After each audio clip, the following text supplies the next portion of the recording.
How much will you be contributing to the fitting out of the building? Me? You mean you're not going to pay to fit out the building? No, the Environment Trust must raise the money. And when they have a problem there? Well, all their sponsors insist on having the plans for the whole project passed first. And there's a petty bureaucratic rule that says you can't get planning permission without plans, as desirable as that would be. But I note from the Environment Trust's latest newsletter that they say they will have a river centre, which implies that there is no doubt they'll get planning permission. It's a mere technicality. Developers will come up with plans. We'll choose 3. There'll be a quick consultation, 3 schemes only. There'll be no alternatives. No tea this time. Sorry? The tea and coffee technique of consultation. Yes, yes, yes. We'll ask them if they prefer housing development or housing development or housing development.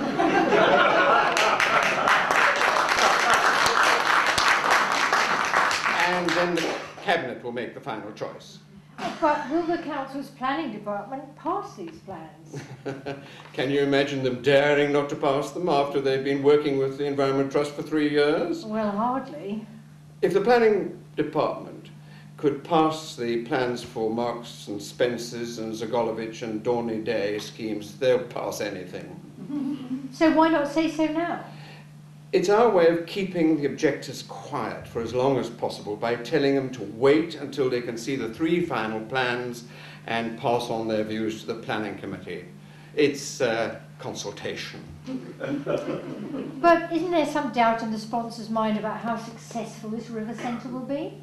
No, none at all. Just look at the Environment Trust's track record of successful projects. Well, I have, and then that's slightly worrying. This is planning to be 10 or 20 times bigger than anything they've ever done before. And in the original business plan, how long did they forecast before the river centre would become profitable? Yes, 22 years. But they're prepared to sign a lease for 35 years. Well, that certainly shows commitment. Can they give notice and get out before then? Yes, yes, yes, and we can kick them out after 6 months.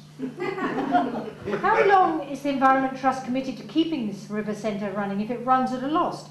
How long will the Environment Trust, like the trustees and the sponsors, subsidise it? Well, the trustees themselves aren't committed to the trust. Not personally, financially, I mean, not in that way.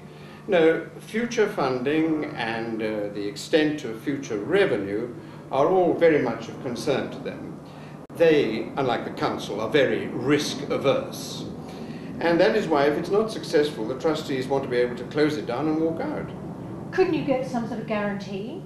We don't like guarantees. You mean guarantees like the one you had for the ice rink? I told you that subject is off limits.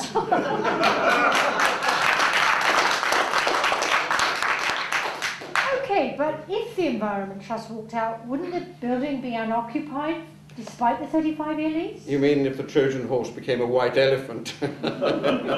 No, we've provided for that. The scrutiny committee has allowed for the possibility of commercial uses, office use. Office use. But isn't there a glut of empty office space in Twickenham already? There's a recession and all that. Wouldn't it be seen that the public had got more housing but no new public amenity? Ah, but not everyone is affected by the recession. There's a desperate need for more office space in the borough. In the borough? In the borough council. We're bursting at the seams. Desks in corridors, hot desking. No, we wouldn't allow the building to be empty. The council would come to the rescue and step into the breach. I mean, step into the river centre. Isn't there a danger the public might be a bit sceptical about that? Well, if it did come to that, we would point out that the original mistake was made by the previous administration. The Twickenham challenge was a Conservative idea. Right, Councillor. How then do you respond to the people in groups that have formed to protest against the Council's plans and propose that, even if it's only a temporary measure, especially in the light of the recession, the development be postponed and the public be given access to the site and community groups join up to develop the site incrementally as a public project? No, giving public access to the site for a self-funding community project is a very bad idea and has to be avoided at all costs. Why? Look, we have always insisted that the development of that site must not cost the taxpayers a penny. In order that that scheme be cost neutral over the 28 years, the council has engaged architects and consultants and paid for consultations and worked with developers, and that has cost the taxpayers an enormous amount of money. The type of community project that these tin pot groups are proposing could be a success, be popular with the public, it'd be a disaster. All the public money that the council has invested in the 28 years avoiding public open space would be wasted. Quite so, and wouldn't that be proof that what the majority of the public actually want is public open space? How would you cope with that?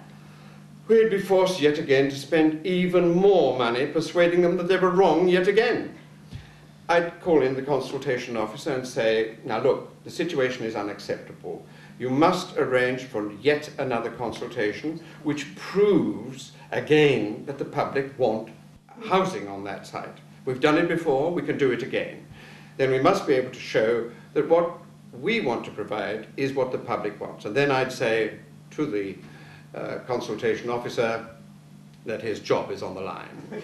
Now, I'm afraid I can't take up any more of your valuable time. Another crop of green posters has appeared in people's windows all over Twickenham, and we have to trudge around noting the addresses and get the names from the electoral register so the council can write personal letters again to the offenders.